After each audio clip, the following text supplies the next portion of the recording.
ஆப்பிரிக்க காட்டு நாய் அல்லது வர்ணம் பூசப்பட்ட நாய் அல்லது கேப் வேட்டை நாய் என்றும் அழைக்கப்படுகிறது. இது துணை சஹாரா மற்றும் ஆப்பிரிக்காவைச் சேர்ந்த ஒரு காட்டு நாய் ஆகும். இந்த இனத்தின் ஒரு சிறப்பு தினசரி வேட்டையாடலாகும். இது அதன் சகிப்புத்தன்மை மற்றும் கூட்டு வேட்டையை பயன்படுத்தி இதன் இரையை வெளியேற்றுவதன் மூலம் பிடிக்கிறது.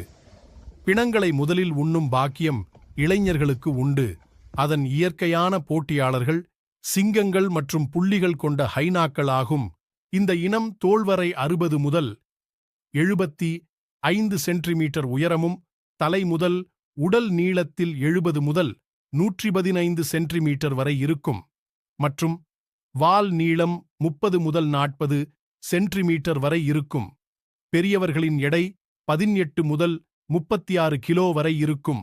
கூடி வேட்டையாடுவதும் கூடி உண்பதும்